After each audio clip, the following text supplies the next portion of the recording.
모정리입니다. 반갑습니다. 제가 뭐 잘못 예. 어, 제가 이제 약속 3번, 그 지역 특색 극대화 이 부분을 설명드려야 되는데, 사실 국정과제에 많이 반영돼 있고 지금 뭐 각 부처에서 지금 과제를 만들고 있어요. 근데 워낙 우리가 예상했던 만큼 큰 규모는 못하지만 아까 위원장님이 말씀하신 대로 여러 가지 추진 체계에 문제가 있어서 워낙 원했던 만큼 대규모는 못하지만 각 부처에도 지금 실행하고 있습니다. 오늘 근데 그 약속 3 관련해서 자료 자체는 제가 만든 자료고 저의 해석이라고, 개인적인 해석이라고 이해해 주시면 좋겠어요. 어떤 정부의 공식적인 입장이라기보다는 지금 사실은 뭐 이렇게 좀 더 우리가 이걸 좀 구체화 시켜야 되는데 그 부분은 약간 지금 미진한 상태입니다. 전반적인 방향성은 지금 제가 정책에 반영됐다고 알고 있습니다. 그래서 저는 그 1번, 2번 그 약속과 달리 그 특색인데, 어떻게 보면 우리가 탈산업화가 주는 기회를 좀 활용하자 이겁니다. 이게 핵심은. 그래서 우리가 지금 탈산업화 과정을 지금 겪고 있는데 여기에서 새로운 기회가 오는데, 여기는 그냥 소지역에 오히려 많은 기회를 찾을 수가 있다. 그래서 혁신 생태계는 보통은 광역 아니면 작게는 지자체, 시군구 단위 수준이지만, 여기서는 뭐 거의 읍면동 단위의 어떤 에서 새로운 기회를 찾을 수 있다는 게 저의 기본적인 시각입니다. 그래서 지역의 창조적 자생력을 읍면동 단위에서 한번 우리가 강화해 보자, 이런 그 내용이고요.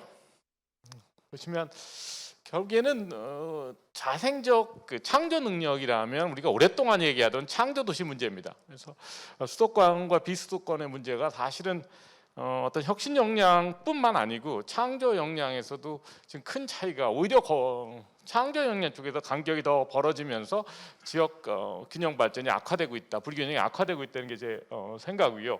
그렇다면 창조 도시를 어떻게 만들어야 되느냐가 우리의 과제입니다. 그래서 좀 아까 우리가 여러 번 보셨지만 우리 이제 지역 특색을 살려서 우리가 창조 역량을 강화하자, 이런 얘기인데요. 우리가 알았다 때 지역 특색을 그동안 무시한 건 아닙니다. 그래서 우리가 지역 산업 특성화라든가 아니면 특산물, 자연환경, 문화 콘텐츠 등 다양한 방법으로 우리가 그동안 그 지역 특색을 살리려고 노력해 왔습니다. 그런데 말씀드린 대로 탈산업화 과정에서 새로운 기회가 왔는데 이 기회를 활용하는 사람들이 이미 지금 많이 있어요.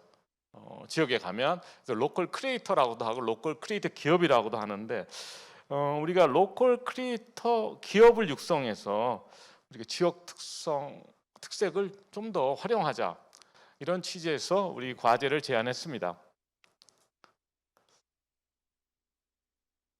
창조 도시라고 하면 우리 큰 단위를 생각해요. 주로 최소한 시군구인데, 말씀드렸듯이 우리가 창조 커뮤니티에서 좀 더 작은 지역에서 기회를 찾자 해서 제가 창조 커뮤니티라는 단어를 제안했고, 결론적으로 말하면 우리가 창조 커뮤니티를 만들기 위해서는 직주락센터가 돼야 된다는 겁니다. 여기가 지금 핵심 주장인데, 말씀드렸듯이 지금 현재 한국 사회에서 직주락센터는 수도권밖에 없는 거예요. 수도권 안에서 서울이고 서울 안에서도 일부 지역만 직주락센터다. 왜냐하면 근거리에서, 그렇죠, 일과 생활과 놀이까지 해결할 수 있는 지역이 이렇게 많지 않다는 겁니다. 그럼 이런 직주락센터가 수도권에 많아서 균형 발전이 지금 안 되고 있다는 거죠. 그러면 비수도권이 해야 될 일은 이런 직주락센터를 많이 건설해야 되는데, 이 직주락센터를 만들어야지 우리가 보통 창조 경제에서 얘기하는 창조 도시라든가 창조 커뮤니티가 가능합니다. 그리고 두 번째는 우리가 그동안 이런 논의를 하면서 해외 사례를 많이 인용했는데, 사실 우리나라도 지난 20년 동안 지금 창조 커뮤니티라든가 탈산업화가 진행되어 왔기 때문에 지금 많은 변화가 사실은 현장에 있습니다. 그래서 지역 혁신 생태계나 스타트업 커뮤니티, 콘텐츠 타운은 우리가 광역이나 시군구 단위에서 우리가 만들어야 되는 창조 커뮤니티 아니면 혁신 생태계고요. 제가 강조하고 싶은 소지역 모델은 문화지구라든가 예술인 마을, 마을 공동체, 로컬 브랜드 상권, 이렇게 다양하게 지금 전국에 좋은 사례가 나오고 있습니다. 제가 그 중에서도 제가 주목하는 그 창조 커뮤니티는 로컬 브랜드 상권인데요. 어, 사실 어느 그 모델을 우리가 선택하던 직주락센터, 그래서 상권이 굉장히 중요해지고 있습니다. 그 청년들의 삶의 질에. 그래서 아까 우리 허 박사님이 말씀하실 때 우리 혁신 역량을 쭉 해서 1등이 대전이라고 하는데, 사실 가장 재미없는 도시라고 해서 청년들이 안 좋아하는 도시면 노잼 도시. 그러니까 꿀잼이라고 하는데 꿀잼 도시 순위랑 혁신 성장 그 역량 순위랑 매치가 잘 안 돼요. 근데 그게 사실 굿뉴스입니다. 왜냐하면 사실 혁신 역량이라는 거 우리가 보통 제조업, 하이테크고요. 문화창조 산업 쪽은 그러면 지금 전통적인 산업 규제 낙후된 지역에 새로운 기회가 오고 있고, 젊은이들이 좋아하는 지역은 보면 오히려 강원, 제주 이런 데예요. 오히려 그 경기도 이런 데가 전혀 재미없는 지역이라고 합니다. 그래서 우리가 모든 걸 다 지금 그 정도 절박합니다. 상황이 모든 우리가 정책을 다 활용해야 되지만, 이 창조 문화 쪽에서는 다른 각도에서 새로운 기회가 왔다고 생각합니다. 여기 보시면 그래서 상권 중심의 매력적인 그 정주 여건이 창조 도시 건설에 굉장히 중요한 과제입니다. 자, 이런 현상이 지금 어디서 벌어지고 있느냐면요. 전 세계적으로 벌어지고 있는 현상입니다. 그래서 직주락 센터라고 하는데, 워크 리브 플레이 근접 도시라고 하는데, 우리가 직주 근접 얘기는 오랫동안 해왔어요. 직주 근접. 전국적으로 지금 일어나고 있지만 직주락까지는 최근 현상인데요. 그러다 보니까 지금 우리가 뭐 창조 공간, 뭐 창조 동네, 그리고 잘 나간다고 하는 공간을 보면 되게 이렇게 직주락 센터를 섞어 놓습니다. 그래서 한 건물 안에 직주락 시설을 넣는 게 최근 공간 트렌드고요. 이 직주락 센터는 새로운 개념이 사실은 아닙니다. 도시학에도 오랫동안 얘기한 15분 도시랑 우리가 지난 작년에 지방선거에 나온 이슈인데, 15분 도시 거기서 거의 일치합니다.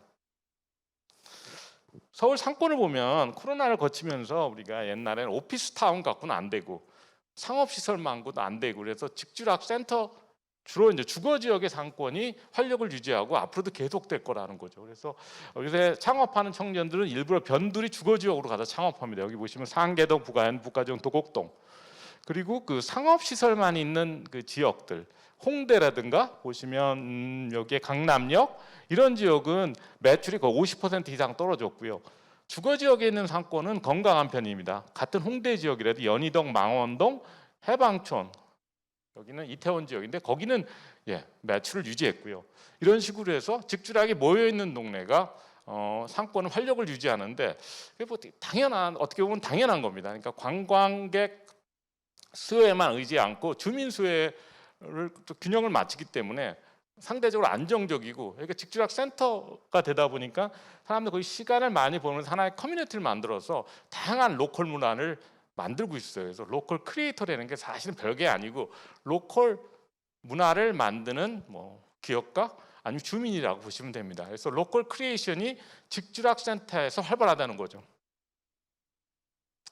그래서 지금 그동안 20년 동안의 그 진행 과정을 보면 일단 동네 골목 상권이 일단으로 들어가면요, 2차적으로 동네가 브랜드가 됩니다. 그러면 여기에 이제 여행지가 되는 거죠. 2박 3일 체리 인프라가 들어가고, 그 다음 단계에 우리가 얘기하는 그 창조 인재들이 모이기 시작합니다. 이렇게 제가 보통 이렇게 말을 하는데요. 근데 시작은 골목 상권이라는 거죠. 전국적으로.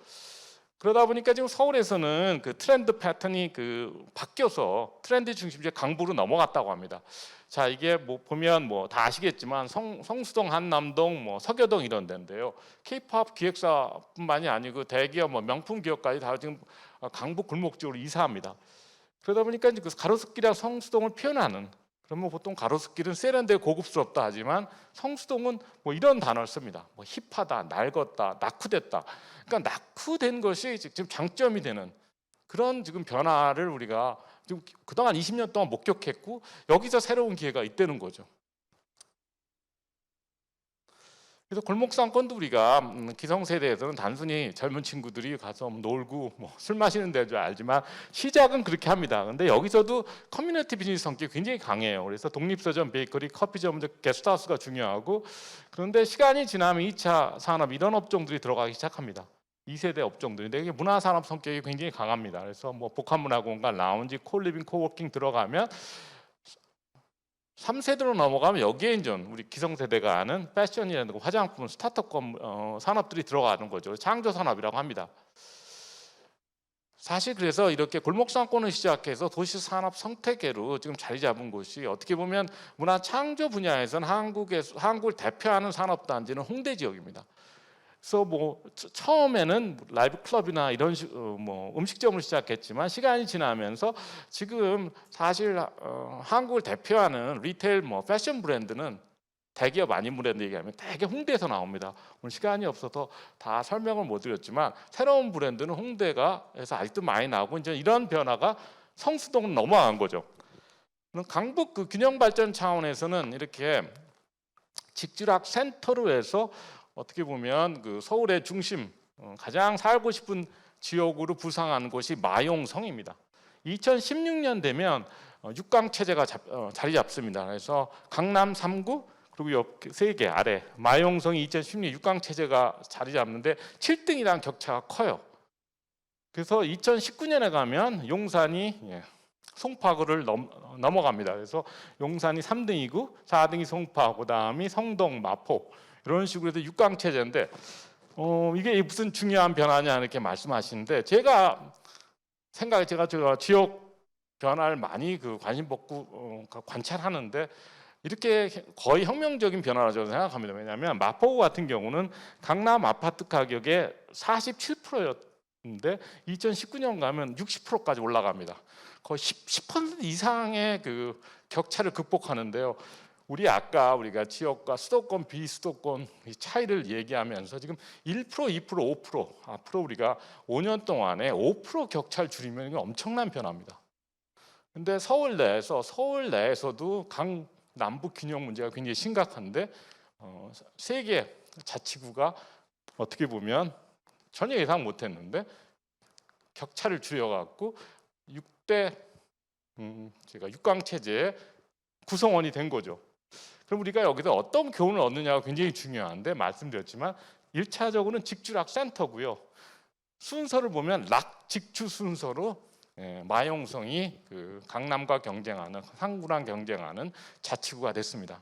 여기서 락은 상권입니다. 상권인데 우연이 아니라는 거죠. 서울을 대표하는 대규모 골목 상권 홍대 그리고 이태원, 성수동이 각각 마포구, 용산구, 성동구에 있어요. 그러면 접근성으로 보면은 사실은 동작구, 강동구, 광진구가 더 유리한데 거기는 보통 우리가 얘기하는 노잼 도시입니다. 사람들이 놀러 가는 데가 아니에요. 그런데 마포, 용산, 성동구는 오히려 강남보다도 훨씬 재밌는 데라는 거죠. 그래서 상권이 들어가니까 사실 마포구 전체가 관광지가 됐어요. 그래서 그 다음에 창조 문화 산업이 들어가고 그 뒤에 청년을 중심으로 해서 인구가 이동하기 시작합니다. 그럼 비수도권도 마용성에서 저는 교훈을 얻어야 된다고 생각합니다. 그럼 비수도권의 이제 골목상권 현상을 보면 시작은 골목상권이었으니까 제가 비공식적으로 제가 집계를 하는데 전국에 한 180개 정도 있습니다. 보시면 세종시 사실 없는데 제가 세종시가 하나도 없다 보니까 미안해갖고 조치원에 하나 넣어줬어요. 근데 지금 1등급 상권은 아닙니다. 근데 아까 말씀드렸지만 혁신 역량이랑 거의 서울은 뭐 혁신 역량뿐만이 아니고 골목상권도 최강 도시입니다. 되게 원도심이 강해서 그래요.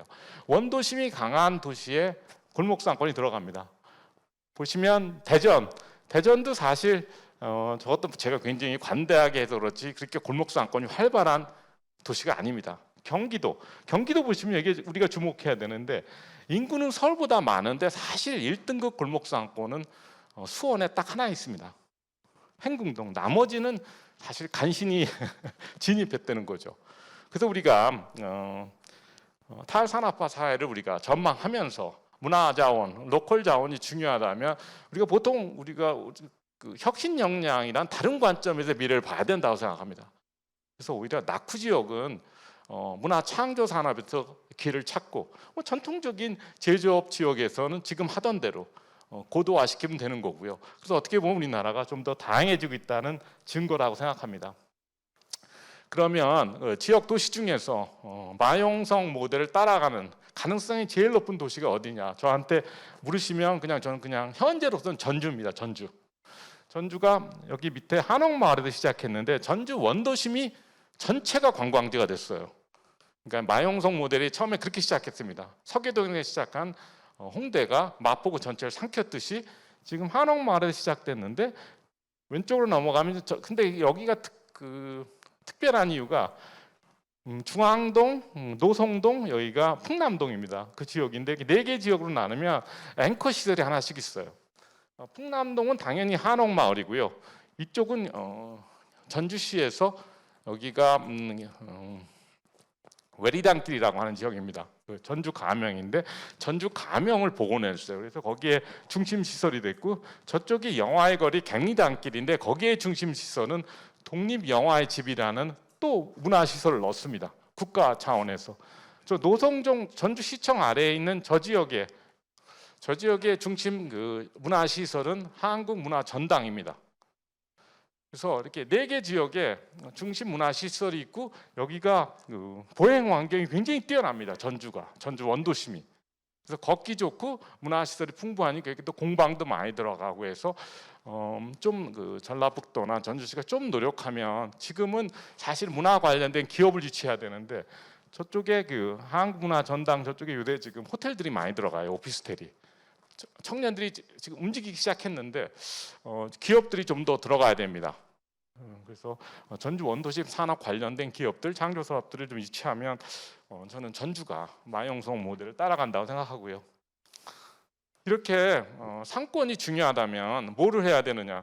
쉽지 않습니다. 왜냐하면 이게 전국에서 지금 사람을 모으는 상권은 대개 자생적으로 형성된 상권이고 정부가 기여한 부분이 굉장히 작습니다. 하지만 정부가 할 일은 해야 되는데요. 인재 양성이 제일 중요하고요. 그래서 정부가 이미 이렇게 골목상권 지역, 소지역에 많은 투자를 하고 있습니다. 그래서 우리 국정과제에 보면 읍면동 마스터 플랜을 통해서 지금 문체부나 복지부, 국토부, 중기부 다 읍면동 사업을 하고 있는데 어떻게든지 통합해서 서로 시너지를 극대화해야 되는 게 사실 과제입니다. 그래서 읍면동에서 장기 계획을 짜고 그 계획에 따라서 정부 지원 사업에 지원하고 이런 식으로 우리가 관리하면 지금 크게 예산을 안 늘려도 앞으로 더 많은 그런 지역의 소지역 활성화 사업이 성공할 수 있다고 저는 믿습니다. 그래서 이것도 반영이 돼 있어요. 이 부분도. 근데 아무래도 저는 모든 소지역 활성화 사업 중에서 상권 사업이 제일 중요하다고 생각합니다. 그래서 여기 문제가 뭐냐면 인재 문제고요. 좀 특별한 사람들이 만드는 문화입니다. 그래서 로컬 크리에이터를 좀 더 지역 대학에 연계해서 로컬 크리에이터 전공을 신설한다든가 다양한 방법으로 우리가 공급을 늘려야 되고요. 그리고 이제 장사하기 좋은 공간을 우리가 공급해야 되는데 여기서 사실 로컬 크리에이터들은 온라인이라든가 대기업이랑 경쟁하는 방법이 공간입니다. 공간. 사람들의 예상과 달리 우리가 오프라인 공간, 오래된 동네라든가 그리고 건축물에서 많은 감성을 느끼기 때문에 공간으로서 대기업이랑 온라인 경쟁하고 있는데요. 그러기에는 장사하기 좋은 거리, 장사하기 좋은 건축물을 많이 우리가 공급해야 되고 보호해야 됩니다. 창업 지원은 충분히 지금 많이 되고 있다고 생각합니다. 그래서 전체적으로 보면 사람이 부족하고 그리고 장사하기 좋은 공간이 부족한 게 상권 활성화 차원에서는 중요한 과제입니다. 로컬 브랜드 상권 조성 방안을 말씀드렸듯이 보행 환경 그리고 문화시설 확보하고 필요하면 지역 특색을 살리는 로컬 크리에이터를 교육하는 메이커 스페이스 정도? 이 정도가 정부가 잘할 수 있는 일입니다. 나머지는 사실 정부가 이렇게 비교가 있는 분야가 아닙니다. 여기 기본적으로 문화 산업이기 때문에 그래서 제가 제안 드렸고 그러면 여기서도 우리가 홍대 역사를 봐야 된다는 거죠. 홍대가 지금 엄청나게 한국을 대표하는 창조 산업 단지가 됐는데 역사적으로 마포구뿐만 서울시가 홍대 지역에 많이 투자를 했습니다. 문화시설 보시면 거기 보시면 민간도 그렇고 정부도 그렇고 거기에 보면 공공시설이 많고 아까 전주 사례에서 말씀드렸듯이 전주에도 앵커 문화시설이 있듯이 홍대 곳곳에 사람들이 찾는 문화시설이 많습니다. 그리고 여기에 그 창업 홍합밸리라든가 그리고 출판문화단지 디자인 산업단지에서 그 많은 창조 산업 창업을 유도했어요, 정부에서. 그래서 단지도 만들고. 그러니까 어떻게 보면 크리에이터 타운이라고 하면 한국에서는 홍대 지역입니다. 그래서 정부가 이런 식으로 해서 많이 지원했고, 또 여기 보면 또 대중교통 그리고 거리 사업을 통해서 보행 환경이 상대적으로 서울에도 제일 좋은 편입니다, 홍대 지역이. 그래서 사실 우리가 많이 관심을 안 보여서 그렇지 한국에서도 다양한 성공 사례가 있고 대표적인 지역이 홍대 지역이다. 그래서 국정과제에도 보면 우리가 지자체, 지역대학, 골목상권이 협업을 해서 어떻게 생태계를 구축하는지 이런 다양한 아이디어가 담겨 있습니다. 장인대학은 저는 가장 일단 다른 이름이 없어서 장인대학이라고 부르는데요. 그 공간 창업을 성공하기 위해서는 공간 기획 능력이 제일 중요하지만 커뮤니티 콘텐츠 개발이라고 하는데 이 세 가지 능력이 지금 필수 성공 조건입니다. 근데 아시다시피 우리나라에서는 학교에서도 그렇고 창업 교육에서 이 세 가지 기술을 가르치는 데가 거의 없습니다. 그래서 우리가 이걸 제도화해야 되는데요. 수요가 있다 보니까 지금 전국의 여러 기관에서 공간 기반 창업 훈련을 시키고 있어요. 일부는 예비 창업자를 대상으로, 일부는 기존 상인을 대상으로 아까 말씀드린 세 가지 기술, 공간 그리고 콘텐츠, 커뮤니티 기획 기술을 가르치고 있는데 여기서 윤석열 정부가 좀 더 많이 투자를 해서 제대로 된 교과 과정을 만드는 게 중요하다고 생각합니다.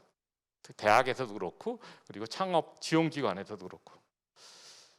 저도 나름대로 그래서 교과 과정을 이렇게 짜봤는데 교양, 실습, 현장점 이렇게 해서 이런 비중으로 우리가 새로운 형태로 교육을 해야 되는 상황이죠. 왜냐하면 로컬 창업은 로컬 크리에이터 창업은 스타트업이나 사회적 기업이랑 다르기 때문에 다른 훈련 그 프로그램이 필요한데 우리가 아직 거기까지는 생각이 미치지 못했던 거죠. 그래서 앞으로는 좀 개선해야 될 부분이고요. 저는 개인적으로 이제 관악문화재단과 같이 이런 로컬 비즈니스 스쿨을 지금 막 운영되고 있습니다. 그래서 아까 말씀드린 대로 교양, 실습 이렇게 해서 두 개를 나눠서 한번 지금 실험하고 있어요.